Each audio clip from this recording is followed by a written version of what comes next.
ಶರಣಸಿರ್ಸಿಗಿ ಅಂಬೇಡ್ಕರ್ ನಗರದ ನಿವಾಸಿ Uday Kumar gun Kale ಅಂತಕ್ಕಂಥವ್ರನ್ನ Ashok Nagar PSI ಮತ್ತು 4 ಜನ ಪೇದೆಗಳು ಸೇರಿ ಆತ ಯಾವುದೋ ಒಂದು ಕೇಸ್ನಲ್ಲಿ ಸಿಕ್ಕಾಕೊಂಡಿದ್ದಾನಂತೇಳ್ಬಿಟ್ಟು ಆತಗೆ ಅವರ ಒಂದು ಮನೆಗೆ ಒಂದು ನೋಟಿಸ್ ಕೊಟ್ಟಿಲ್ಲ, ಅವರ ಕುಟುಂಬದವರಿಗೆ ಒಂದು ಮುನ್ಸೂಚನೆಯೂ ಕೊಟ್ಟಿಲ್ಲ. ಆಮೇಲೆ ಇವ್ರನ್ನ ಕರ್ಕೊಂಡು ಹೋಗ್ತೀವಿ ವಿಚಾರಣೆಗೆ ಅಂತಲೂ ಯಾರಿಗೂ ತಿಳಿಸಿಲ್ಲ, ಸಂಬಂಧಿಕರು ಕೂಡ. ಒಂದು ಖಾಸಗಿ ಕಾರಲ್ಲಿ ಆತನನ್ನು ನೇರವಾಗಿ ಒಂದು ಖಾಸಗಿ ಲಾಡ್ಜ್, ಕಸ್ತೂರಿ ಲಾಡ್ಜಿಗೆ ತಂದು ಆತನಿಗೆ ಕೈಕಾಲುಗಳನ್ನು ಕಟ್ಟಿ ಹಾಕಿ ಬಡಗಿ ತಗೊಂಡು ಮನಬಂದಂತೆ ಹೊಡೆದು ಚಿತ್ರಹಿಂಸೆ ಕೊಟ್ಟು ಸಾಯಿಸಿದರು. ಈ ಘಟನೆ ಎಲ್ಲ ದಲಿತ ಸಂಘಟನೆಗಳಿಗೆ ಗೊತ್ತಾದ ನಂತರ ನಾವು ಶವಾಗಾರಕ್ಕೆ ಹೋದ್ವಿ. ಆ ನಂತರ ಗುಲ್ಬರ್ಗ ಜಿಲ್ಲಾಧಿಕಾರಿಗಳ ಕಚೇರಿ ಎದುರುಗಡೆ ಪ್ರತಿಭಟನೆ ಮಾಡಿದ್ವಿ. ಬೆಳಗ್ಗೆಯಿಂದ ಹಿಡ್ಕೊಂಡು ಸಂಜೆವರೆಗೂ ಕೂಡ ಪೊಲೀಸ್ ಇಲಾಖೆ ತಮಾಷೆ ನೋಡ್ತಾ ಇತ್ತು. FIR ಮಾಡ್ಕೊಳ್ಳೋಕ್ಕೂ ತಯಾರಿರಲಿಲ್ಲ. ಕೊನೆಗೆ ಒಂದು 7 ಗಂಟೆ ನಂತರ FIR ನಾನು ಬರೆದೆ.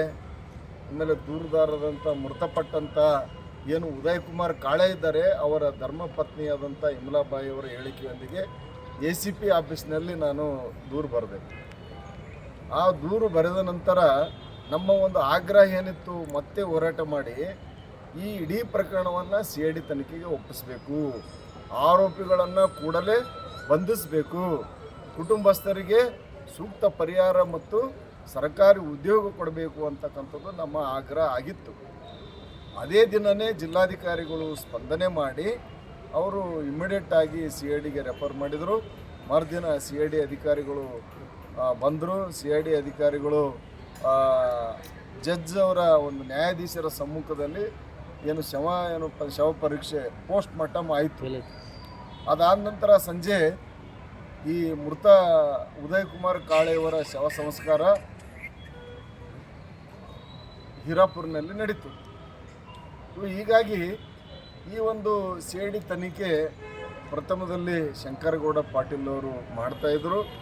ಅವರು ವರ್ಗಾವಣೆಗೊಂಡು ಹೋದ ನಂತರ ಅಸ್ಲಂ ಭಾಷೆಯವರು ಬಂದರು. ಅಸ್ಲಂ ಭಾಷೆಯವರು 23 ತಿಂಗಳವರೆಗೆ ಸುದೀರ್ಘವಾದಂಥ ಒಂದು ತನಿಖೆಯನ್ನು ಮಾಡಿ ಎಲ್ಲ ವಿಧಿವಿಜ್ಞಾನದ ಮತ್ತು ಪೋಸ್ಟ್ ಮಾರ್ಟಮ್ ರಿಪೋರ್ಟ್ ತೆಗೆದುಕೊಂಡು ಮೇಲಾಧಿಕಾರಿಗಳ ಒಂದು ಮಾರ್ಗದರ್ಶನದಲ್ಲಿ ಮತ್ತು ಏನು ಮುಖ್ಯ ಕಾರ್ಯದರ್ಶಿಗಳಿದ್ದಾರೆ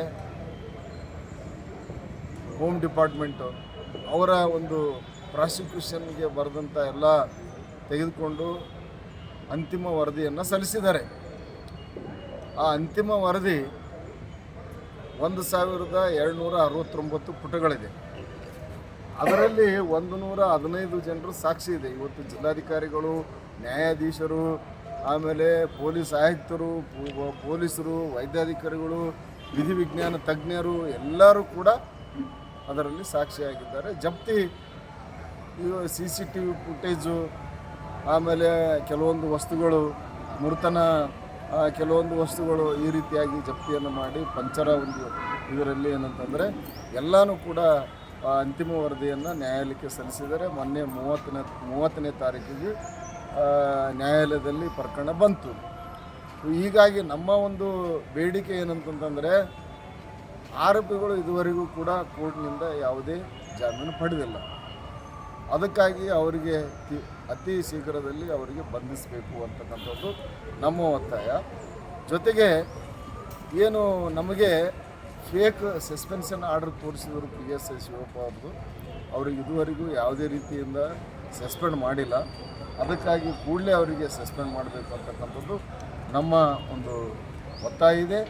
ಅದೇ ರೀತಿಯಾಗಿ ಮೃತರ ಕುಟುಂಬಕ್ಕೆ ಪರಿಹಾರ ಕೊಡಬೇಕು, ಆಮೇಲೆ ಸರ್ಕಾರಿ ಉದ್ಯೋಗ ಕೊಡಬೇಕು ಅಂತಕ್ಕಂಥದ್ದು ನಮ್ಮ ಆಗ್ರಹ ಇದೆ.